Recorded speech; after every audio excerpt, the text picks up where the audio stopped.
আসসালামু আলাইকুম। প্রিয় মানব জাতির, মানবতার বান্ধব যারা আছেন, আজকে আমাদের অন্ধপল্লী এলাকা থেকে এসেছেন আমাদের নেত্রী মোসাম্মদ হাজরা বেগম। উনি একজন দৃষ্টিপ্রতিবন্ধী মানুষ, আমার স্বামীও দৃষ্টিপ্রতিবন্ধী ছিল।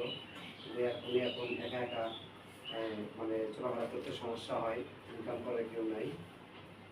ওনার কিছু কথা আপনাদের সামনে নিয়ে হাজির হয়েছি। প্রিয় বন্ধুরা, আপনারা অবশ্যই মনোযোগ সবাই শুনে নেবেন এবং সাপোর্ট দিবেন আমার জন্য, যাতে ভালো চলতে পারে। আপা, আপনি কেমন আছেন? একটু ভালোই আছি, ভালো আছেন?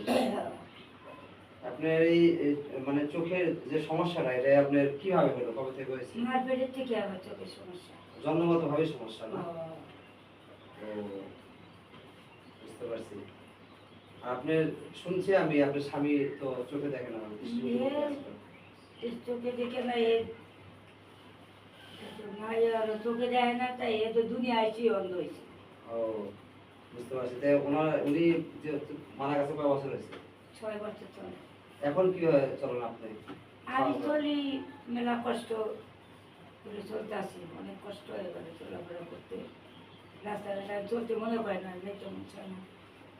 মানে রাস্তাঘাটে মানে মানুষের কাছে টাকা পয়সা চায়, অন্তত খাওয়া লাগে, এটা আপনার ভালো লাগে না? ভালো লাগে না।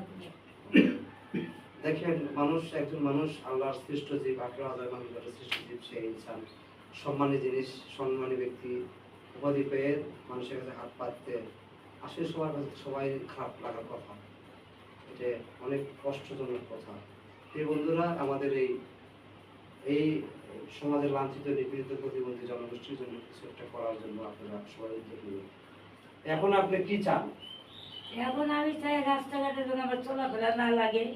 আমার যদি এরকম সহযোগিতা পাই, আমি ঘরে বসে নামাজ কালাম পড়ুন আর এই নিয়ে চলে গিয়ে খাবো। এইটাই আমি চাই। রাস্তাঘাট আমার যাওয়ার ভালো লাগে না। আর কত বাড়ি ঘর কি আছে না ভাড়া থাকেন? না না, বাড়িঘর নেই, ভাড়াই থাকতেছে। আমার বাড়িঘর সঙ্গেও দিতে গেছে না। আপনার দেশে বাড়ি জানি কই? সুন্দরবন। সুন্দরবন জায়গার নাম জানি কি? শ্যামনগর থানা।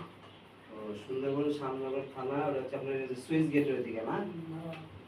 ও, যাই হোক, আপনার আব্বা আম্মাদের দুনিয়ার কেউ নেই, আপনি কেউ নেই।